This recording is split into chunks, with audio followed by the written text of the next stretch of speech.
할렐루야. 오늘 이 시간 우리 하나님의 크고 놀라우신 은혜가 여러분 모두의 삶 가운데 충만하시기를 간절히 기원합니다. 좀 추우신가요? 네, 가운데 에어컨을 좀 꺼주시기 바랍니다.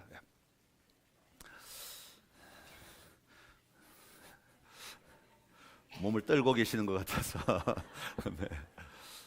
설교하는 동안에 다 설교가 안 들어오고 네. 오늘 사사기 우리 14번째 시간인데요. 무엇과 싸우십니까? 라는 제목으로 함께 말씀을 나누려고 합니다. 한번 따라합시다. 무엇과 싸우십니까? 오늘 여러분 무엇과 싸우고 계십니까? 오늘 우리가 살아가는 이 삶의 자리에는 어디에나 갈등이라고 하는 것이 있습니다. 어느 모임이든지 주류와 비주류와의 갈등, 좌파와 우파의 갈등, 지역 간의 갈등, 종교 간의 갈등, 또 학생과 교사의 갈등, 부모와 자녀의 갈등, 국가와 국가의 갈등, 또 개인이 속한 작은 집단과 집단 간의 갈등, 어디 가든지 이 갈등은 끊임없이 일어나고 있는 것 같습니다. 여러분 갈등이라고 한국말 갈등이라고 하는 말의 어원을 혹시 아십니까? 갈등은 칡갈자, 칡 알죠?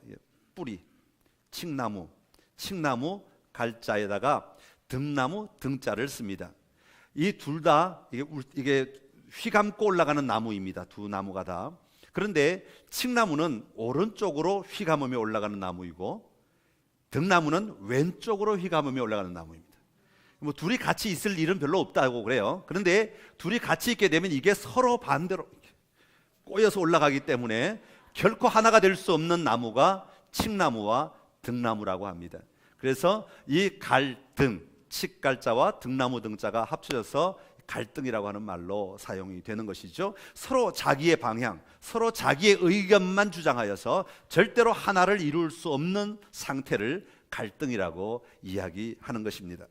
오늘 본문에 보면 전쟁을 마친 입다, 사사 입다와 그 전쟁 때문에 생긴 에브라임 지파 간의 갈등의 이야기를 우리에게 소개하고 있습니다. 입다는 이스라엘 모든 지파의 공동의 적인 외부의 적인 이 암몬과 싸워서 전쟁에서 승리하였습니다.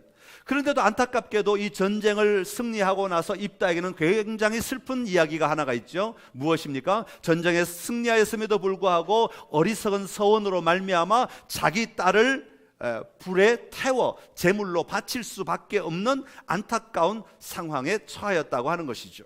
이런 엄청난 시련 속에 빠져 있는 입다에게 이 에브라임 자손들이 밑에서 몰려 올라오게 된 것입니다. 여러분, 에브라임은 적이 아닙니다. 같은 민족입니다. 같은 이스라엘 백성들인데 지파가 다를 뿐이죠. 다른 지파입니다. 다시 말하면 대한민국의 경상도와 전라도와 경기도와 충청도와 이런 식으로 다른 지파일 뿐입니다. 같은 공동 운명체에 이른 에브라임 지파가 이 입다가 속한 길르앗 지파에게 화를 내고 있는 겁니다.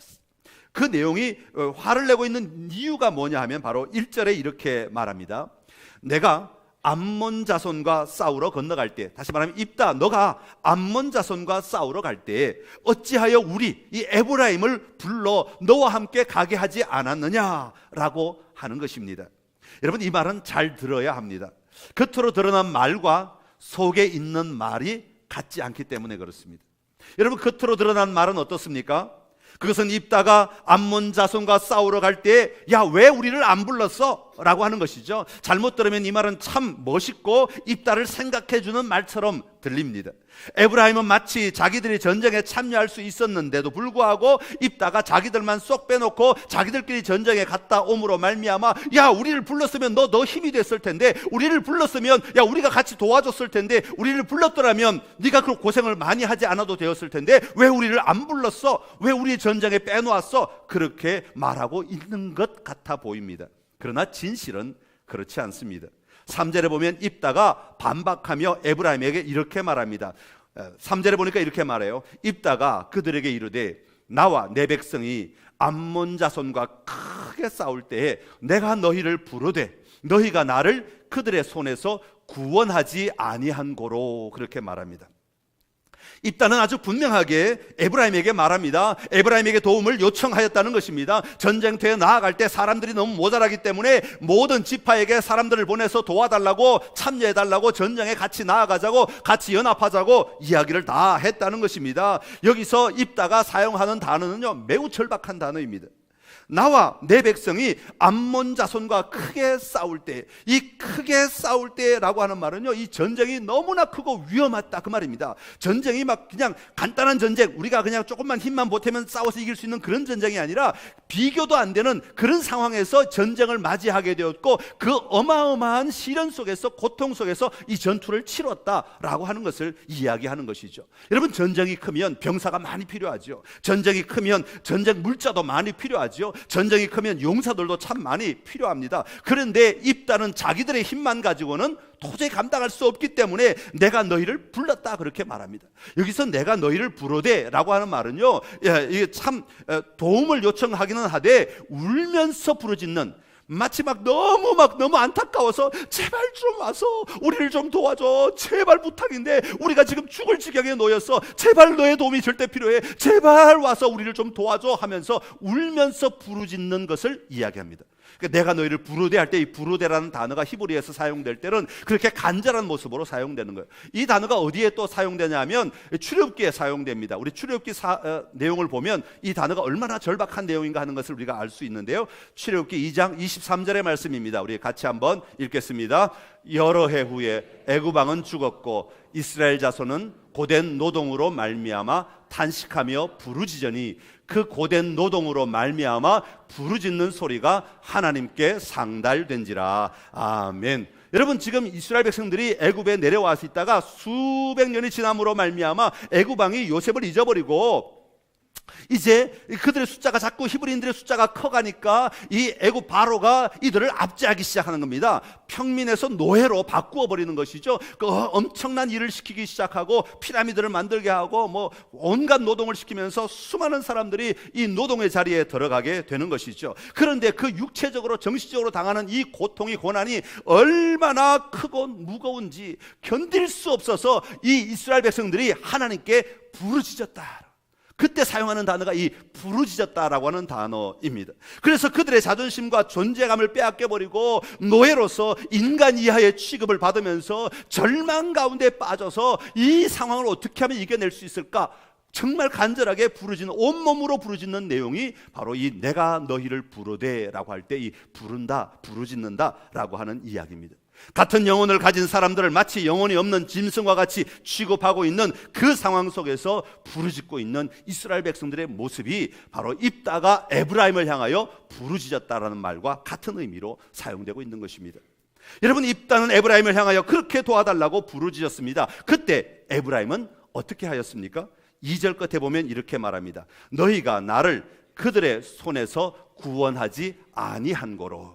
이 말은 무슨 말입니까? 도와주지 않았다는 것이죠. 외면한 것입니다. 그렇게 처절하게 부르짖어 도움을 요청할 때 너희는 나를 외면하였다라고 말합니다. 그러니 이런 상황에서 에브라임의 항의가 먹혀들겠습니까? 이것은 항의가 아니라 시비에 불과한 것입니다. 여러분, 에브라임은요, 이런 시비 거는 게 아주 좀 익숙한 사람들 같아요.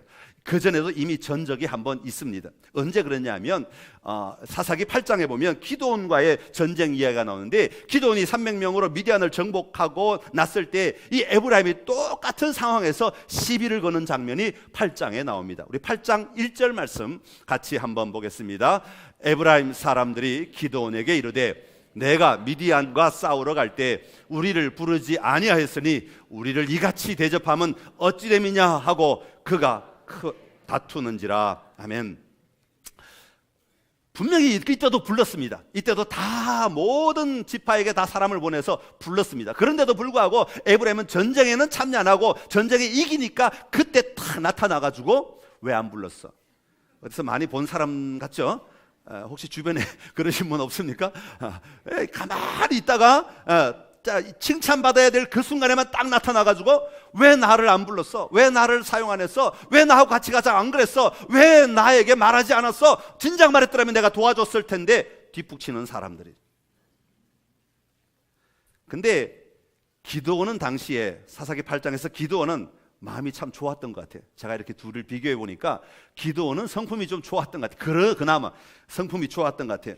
에브라임과 싸우면 안 된다고 생각했는지 같은 지파하고 어떻게 같은 민족끼리 싸우겠는가 싶어서 달래는 장면이 나옵니다. 에브라임을 달래는데 뭐라고 달래는가 하니까 에브라임의 끝물 포도가 아비에셀의 만물 포도보다 낫지 아니하냐 그럽니다. 그러니까 에브라임의 끝물 포도의 그 다 좋은 거 다 추수하고 찌꺼기 남은 그 찌꺼기가 아비에셀 이 기드온 지파에 처음에 거두려고 가장 좋은 것을 골라갖고 딴 것보다 훨씬 좋다. 너희가 우리보다 훨씬 좋다. 그러니까 노염이 풀렸어요. 그래갖고 안 싸웠단 말이죠.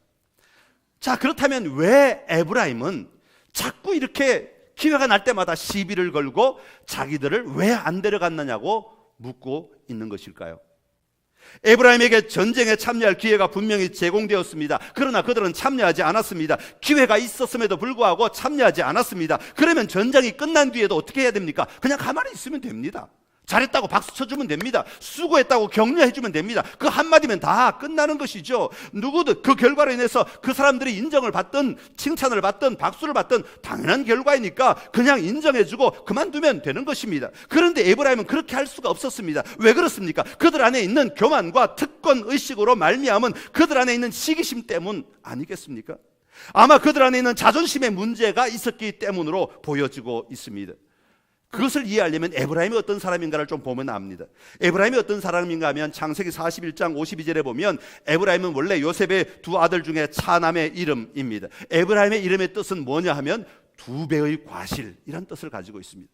여러분, 두 배의 과실이라는 말은 무슨 뜻입니까? 남들은 하나를 받을 때 이 에브라임은 두 배를 얻어야 될 사람이다 라고 하는 의미를 가지고 있는 것이죠. 남들보다 두 배의 과실을 맺는 사람이라는 의미입니다. 그러니 언제든지 남들보다 더 많이 얻어야 하고 언제든지 남들보다 더 가져야 되고 남들보다 더 인정받아야 하는 삶을 사는 것이 너무나 자연스러운 삶이었을지도 모르겠습니다. 언제든지 에브라임 할 때마다 너는 더 많이 가져야 하는 사람, 너희는 더 많이 가져야 하는 지파, 너희는 더 인정받아야 하는 지파, 너희는 더 남들보다 두 배로 나은 지파, 뭐 이런 이름들을 계속 부르게 되니까 아마 그들의 의식 속에는 그런 생각을 가지고 있었는지도 모르겠습니다.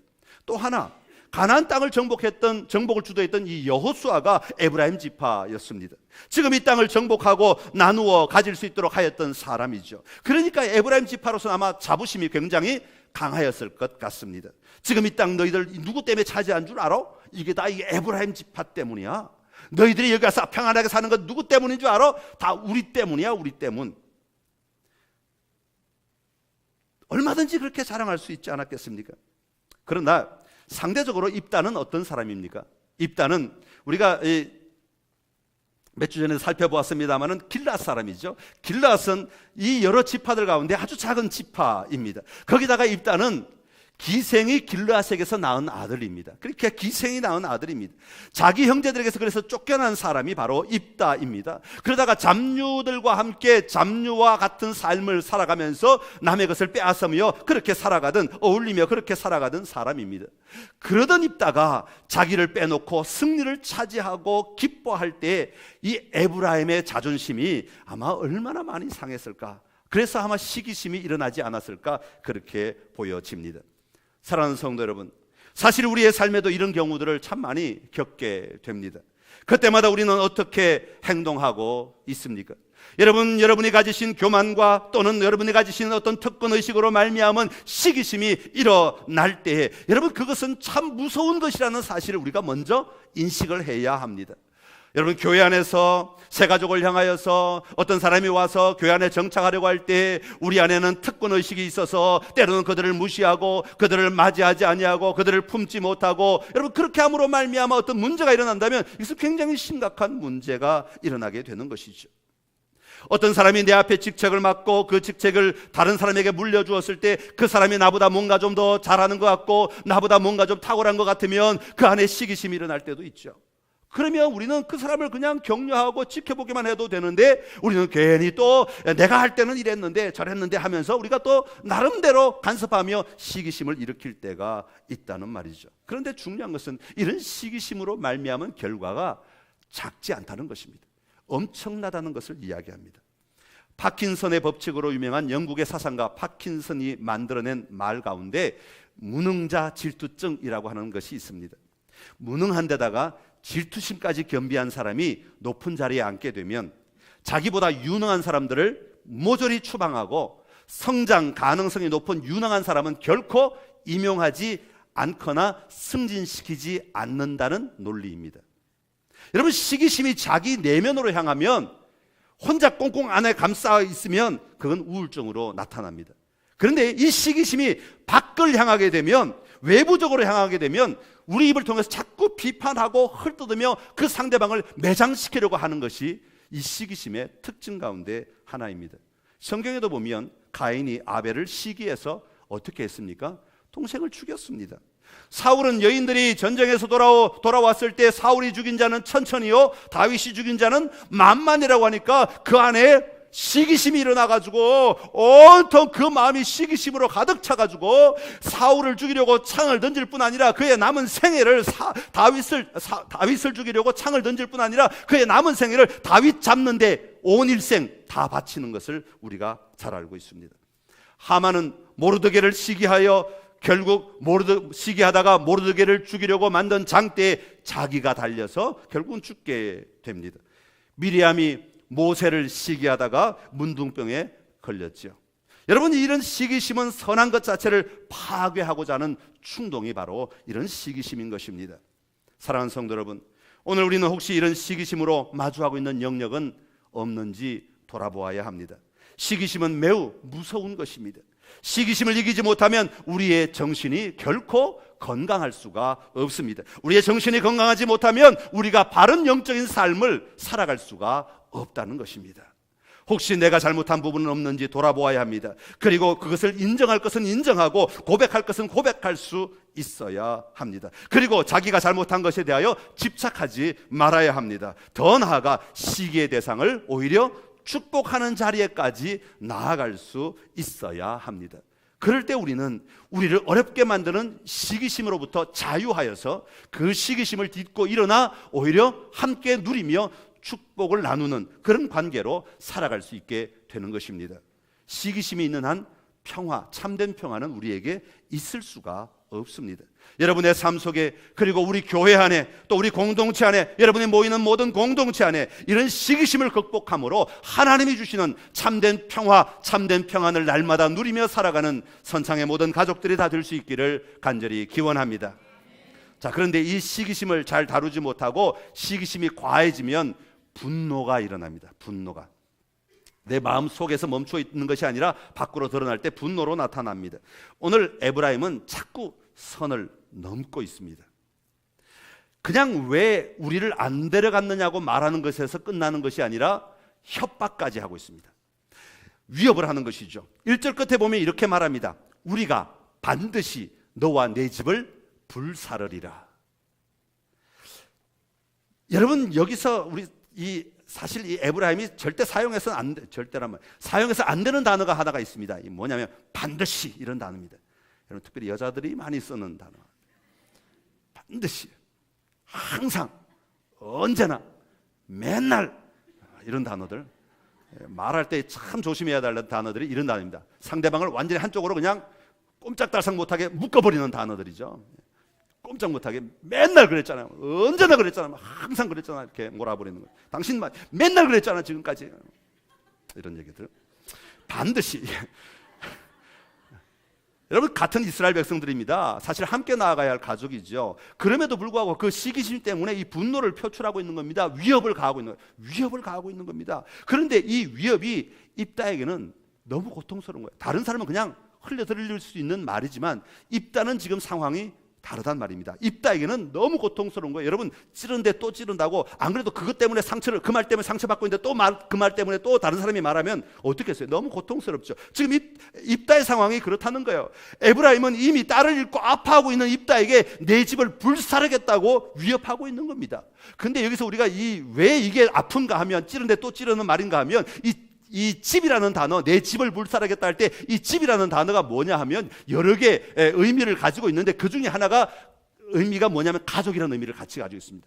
우리 교회 하면 건물도 교회라고 하지만 우리 모두를 다 교회라고 말하잖아요. 똑같은 개념이에요. 집이라고 할 때 외형적인 건물도 집이라고 말하지만 그 집이란 똑같은 단어 안에 포함된 것은 가족이라는 말도 같이 있는 겁니다. 그러니까 이 말을 살짝 바꾸어서 입다의 관점에서 들으면 어떻게 되냐면 내가 내 가족을 불살하겠다 그런 얘기가 되는 거잖아요.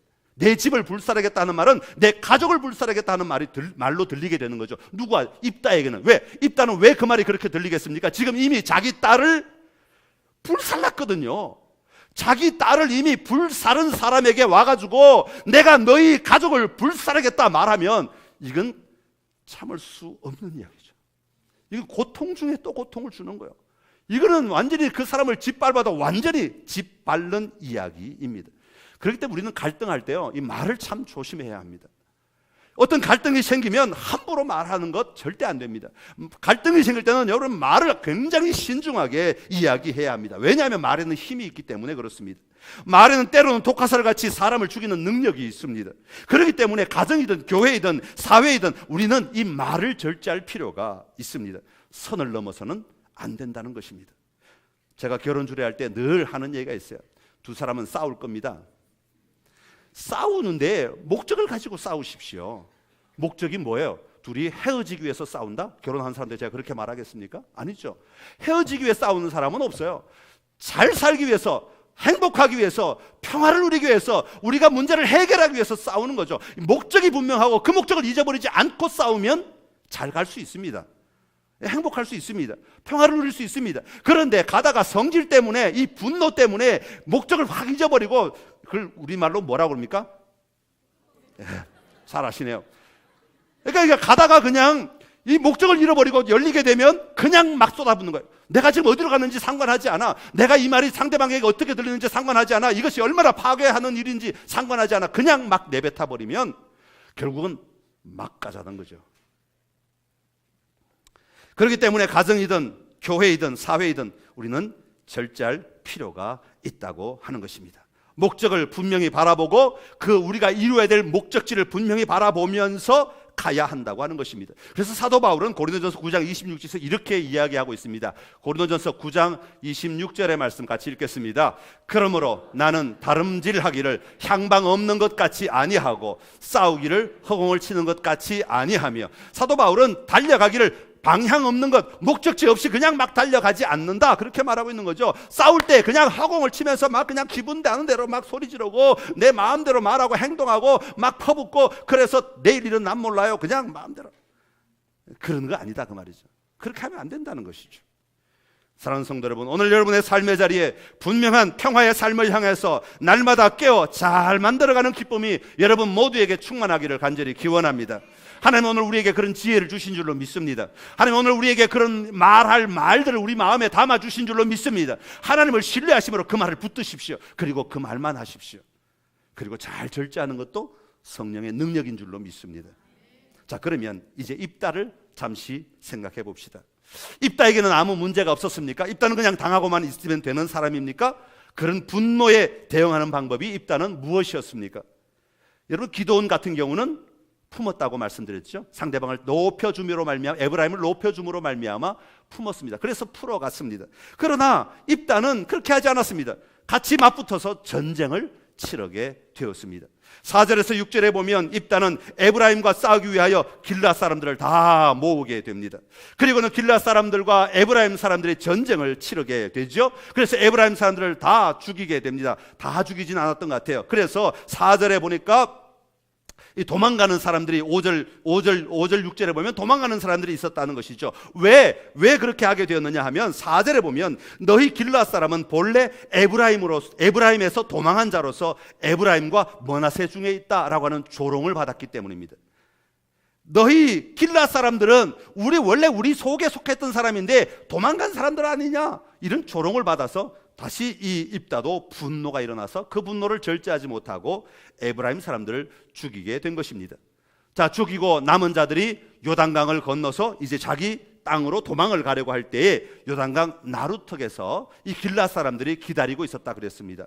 당시 나루턱은 배가 지나가는 나루터가 아니라, 이름을 이제 우리 한국말로 번역할 때 나루터라고 했지만 사실은 요단강 가운데서 물이 좀 얕은 지역에 사람이 걸어서 건너갈 수 있거나 가볍게 헤엄을 쳐서 건너갈 수 있는 그 지역이 이 나루터라고 표현이 되고 있는데, 그 지역을 통과해서 빨리 어떻게든 목숨을 건진 사람들이 도망을 가려고 헐떡거리며 그 요단강가에 도착할 때에 그 길목에 길앗 사람들이 딱 지키고 있다가 뭐라고 하는 거니까, 에브라임 사람들이 제발 우리를 건너가게 해달라 그렇게 말하면 에브라임 사람이냐 하고 묻습니다.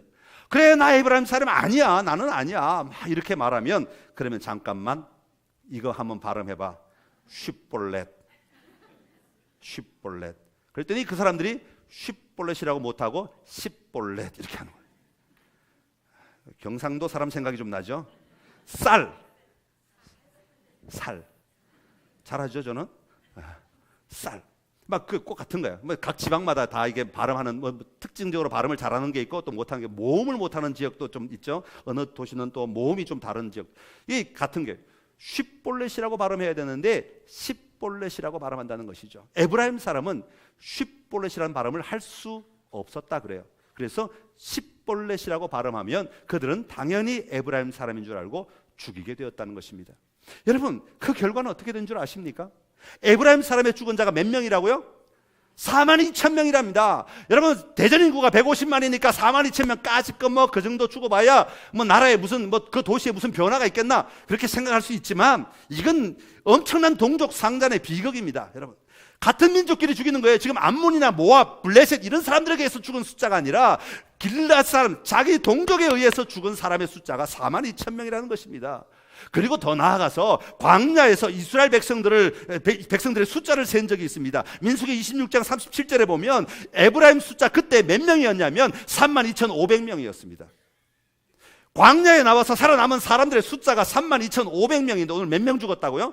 42,000명이요. 아니, 없는 사람까지 죽었습니까? 아니요. 그 사이에 정착하면서 시간이 몇십 년이 지났으니까, 많은 시간이 지났으니까 사람들이 늘어난 거죠. 인구가 늘어났단 말입니다. 아무리 인구가 많이 늘어났어도 배로 늘었다고 하더라도 6만 명 가운데, 6만 명이라고 쳐도 6만 명 가운데 42,000명이 죽었다면 이거는 거의 전멸한 거나 마찬가지죠.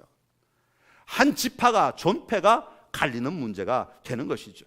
그들은 전부가 다 힘을 모아 외부와 적들과 싸워도 시원치 않은 사람들입니다. 그럼에도 불구하고 내전을 치르면서 한 지파가 다 없어질 만큼의 엄청난 손실을 입게 된 것입니다. 여러분, 하나님 보시기에 이건 얼마나 큰 비극이겠습니까? 얼마나 큰 아픔이겠습니까?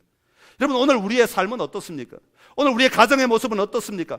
혹시 내전을 치름으로 스스로 모든 것을 잃어버리고 있지는 않습니까? 오늘 우리나라는 어떻습니까? 맨날 내전을 치르느라고 온 에너지를 다 낭비하고 온 나라가 엉망진창이 되어가고 있지 않습니까? 오늘 한국교회는 어떻습니까? 우리는 모든 것들을 다 내전을 치름으로 말미암아 스스로 무너지는 자리로 어쩌면 끌고 가고 있지는 않습니까? 오늘 우리의 사회는 어떻습니까? 학교는 어떻고, 우리가 속한 모든 기업은 어떻고, 우리의 삶의 자리는 어떻습니까? 한번 돌아봅시다. 나쁘다는 얘기가 아니라 한번 돌아봅시다. 우리 그리스도인들이 어떤 방향을 가지고 이 문제들을 볼 것인가, 어떤 태도를 가지고, 어떤 자세를 가지고 이런 사건들을 볼 것인가 하는 태도의 문제라고 하는 것입니다. 잘못된 것은 분명히 잘못된 겁니다. 그러나 잘못된 것을 잘 되도록 하기 위해서 우리가 먼저 변화되고 그 잘못된 것들을 잘 되도록 만들어가는 역할을 하는 사람들이 바로 그리스도인들이 되어야 하는 것입니다. 분노하고 싸우고 죽이고 그냥 거기서 멈춰버린다면 전멸이라고 하는 거죠.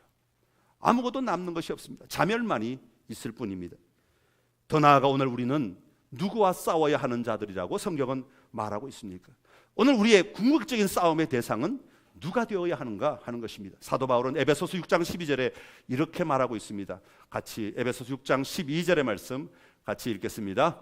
우리의 씨름은 혈과 육을 상대하는 것이 아니요 통치자들과 권세들과 이 어둠의 세상 주관자들과 하늘에 있는 악의 영들을 상대함이라. 아멘. 사랑하는 성도 여러분, 오늘 우리의 삶 가운데 싸워야 될 것이 정말 무엇인지를 잘 보고 그것과 싸워 여러분의 삶 가운데 누려야 될 참된 승리를 잘 누리며 살아가는 은혜가 우리 모두에게 있기를 간절히 기원합니다. 자, 그렇다면 이 전쟁의 결과로 입단은 어떻게 되었습니까? 에브라임은 거의 전멸하다시피 했지만 입다는 어떻게 됐습니까? 입다는 그 내전으로 말미암아 자신이 영원한 통치자가 되었습니까?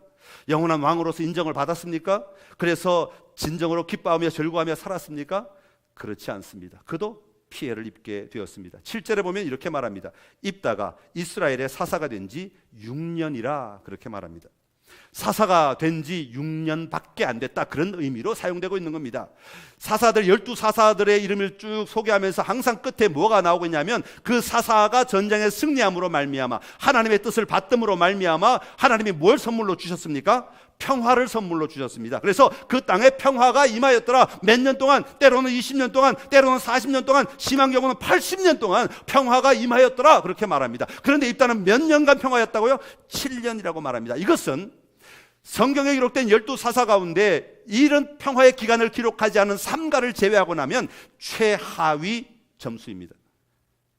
6년이란 말은 이미 그가 근무하기 시작한 해를 치기 시작하면 이 전쟁 끝난 다음에는 거의 평화를 누리지 못하였다는 말입니다.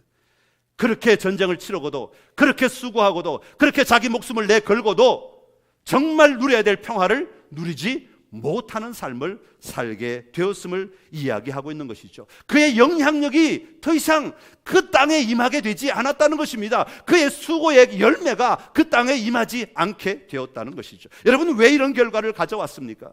왜 이런 결과가 입다에게 있게 되었습니까? 그는 여호와 하나님 중심이 아니라 자신의 중심이 되어 모든 일을 처리하였던 사람입니다. 오늘 본문에도 보면 3절에 보면 여호와께서 그들을 내 손에 넘겨주셨거늘 말은 잘합니다.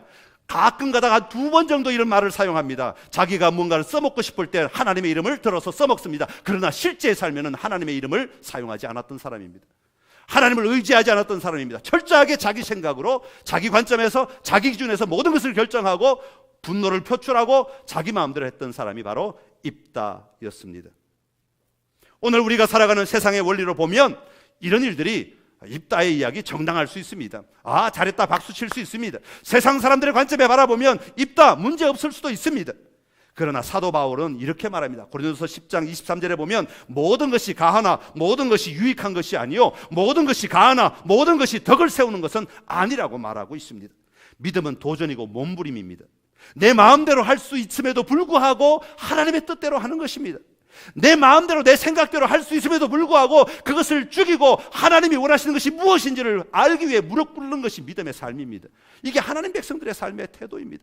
오늘 내 마음대로 말할 수 있습니다. 집에서 내 마음대로 할 수 있습니다. 교회 와서 내 마음대로 할 수 있습니다. 여러분, 세상에서 내가 생각하는 대로 내 마음대로 할 수 있습니다. 내 지위를 사용해서, 내 나이를 사용해서, 내 힘을 사용해서, 내 권력을 사용해서 내 마음대로 할 수 있습니다. 예, 세상적으로 보면 정당합니다. 그러나 하나님이 보시기에는 옳지 않다고 말할 때가 있다는 겁니다. 하나님이 원하시지 않는 일, 그게 우리가 하나님의 뜻대로 돌아가야 하는 것이죠. 예수님은 오늘 우리에게 오셔서 이렇게 말씀하십니다. 마태복음 11장 28절에 수고하고 무거운 짐진 자들아 다 내게로 오라. 내가 너희를 편히 쉬게 하리라. 수고하고 무거운 짐진 자들아, 노동을 많이 해서 내가 막 온몸이 어스러지고 그런 사람도 물론 포함이 됩니다만은, 여기서 수고하고 무거운 짐진 자라는 말의 또 다른 의미는 내 마음 안에 온갖 갈등과 고민과 아픔과 괴로움과 상처와 쓰라림과 내가 주체할 수 없는 내 마음에 이런 모든 상황들, 이런 모든 그런 괴로움들을 가진 사람들 주님 앞에 나아오라는 것입니다. 주님 앞에 나아온다는 말은 무엇입니까? 그것을 가지고 온다는 얘기는 뭡니까? 그 주님 앞에 그것을 내려놓는 것이고, 내려놓는다는 것은 내려놓는 것으로 끝나는 것이 아니라 내려놓은 그 자리에, 그 마음에다 주님으로 채우는 것을 이야기하는 것이죠. 내 안에 주님이 임하셔야 하는 것입니다. 그리고 주님이 내 삶을 이끌어가기 시작하셔야 하는 것이죠. 주님이 내 삶을 안내하기 시작하셔야 하는 것입니다. 그럴 때에 내가 너희를 쉬게 하리라. 참된 평안이 임하게 되는 것입니다. 사랑하는 성도 여러분, 오늘 여러분은 무엇과 싸우고 계십니까? 무엇을 얻기 위해서 그토록 몸부림치고 계십니까? 다시 한번 여러분의 싸움을 돌아보십시오. 어디서 문제가 일어났는지를 살펴보고 다시 한번 주님 안에서 믿음으로 도전하며 주님이 주시는 평화를 향하여 담대하게 달려가는 승리가 여러분 모두에게 충만하게 임하시기를 간절히 기원합니다. 우리 찬양하겠습니다. 예수 우리 왕이여. 우리 말씀 생각하면서 예수님 정말 그렇습니다. 주님이 우리의 진정한 왕이 되셔야 합니다. 고백하며 나아가겠습니다. 예수 우리 왕이여, 예수 우리 왕이여, 이곳에 오소서. 보좌로 주여 임하사 찬양을 받아 주소서. 주님을 찬양하오니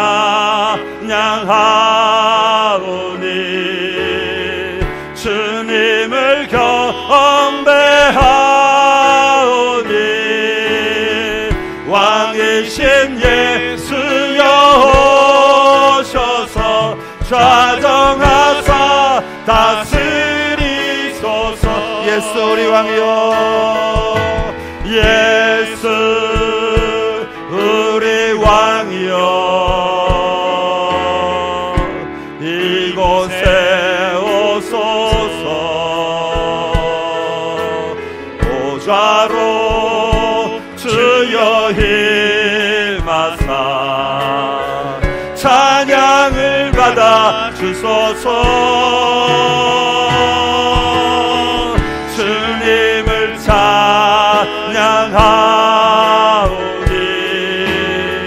주님을 경배하오니 왕이신 예수여 오셔서 좌정하사 다스리소서.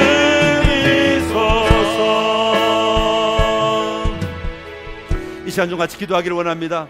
혹시 여러분의 삶의 자리에 지금 갈등하고 있는 문제가 있습니까? 그것을 좀 올려드리기를 원합니다. 하나님, 내 삶 가운데 내 교만이나 혹시 내 특권의식이나 내 시기심으로 말미암아 내 이기심으로 말미암아 이 갈등이 일어났다면 하나님, 이 갈등을 풀 수 있는 방법을 하나님 다시 한번 우리에게 말씀하여 주옵소서. 주님의 사랑과 평안으로 나를 채워주시어서 이 갈등을 하나님의 방법으로 해결하게 하시고 하나님의 기뻐하시는 모습으로 승리하게 하여 주옵소서. 우리의 삶의 자리에 하나님, 내가 정말로 이 갈등을 해결하는 자로 살아가기를 원합니다. 우리 좀 그렇게 기도하면서 좀 나아가기를 원합니다. 같이 기도하겠습니다. 하나님 아버지, 은혜를 감사합니다.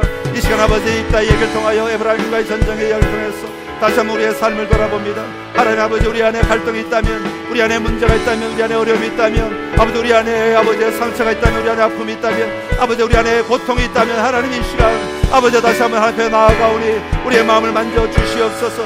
우리의 상처를 싸매어 주시옵소서. 아버지 우리를 사랑한다 말씀하여 주옵소서. 수고하고 무거운 짐진 자들아 내게 오라, 내가 너희를 편히 쉬게 하리라 말씀하여 주셨사오니 하나님 이 시간 오직 하나님 앞에 나아가 하나님의 기쁨을 누리게 하시고 하나님의 승리를 누리게 하시고 하나님의 만족을 누리게 하시며 하나님의 평화를 누릴 수 있도록 하나님 우리 가운데 일하여 주옵소서. 우리를 도와 주시옵소서. 우리를 누리게 하여 주옵소서. 우리 하나님 승리하게 하여 주시옵소서. 평화를 깨뜨리는 것들을 향하여 우리가 담대하게 나아가 하나님의 평화를 누리게 하시고 하나님의 기쁨을 선포하게 하시고 하나님의 왕되심을 선포하며 나아갈 수 있도록 하나님 우리 가운데 역사하여 주시옵소서. 주의 권능이, 주의 은혜가, 주의 능력이 우리를 사로잡아 주시옵소서. 날마다 하나님의 더 가까이 더 기쁨으로 승리하게 하여 주시옵소서.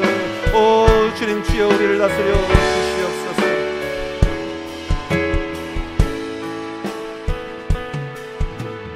하나님 아버지, 은혜를 감사합니다. 오늘도 입다와 에브라임의 이야기를 통하여서 우리의 삶 가운데 깨트려야 될 것, 극복해야 될 것, 이겨나가야 될 것들을 말씀하여 주시니 감사합니다.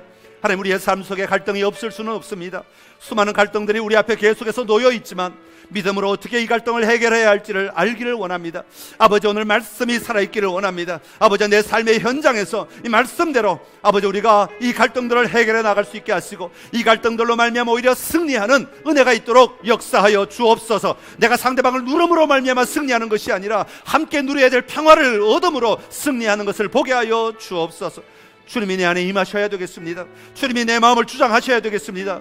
주님이 내 삶을 다스려야 되겠습니다. 수고하고 무거운 짐진 자들아 다 내게로 오라, 내가 너희를 편히 쉬게 하리라. 주님이 내 안에 충만하게 임하셔서 주님이 역사하실 때 참된 쉼이 있게 될 줄로 믿습니다.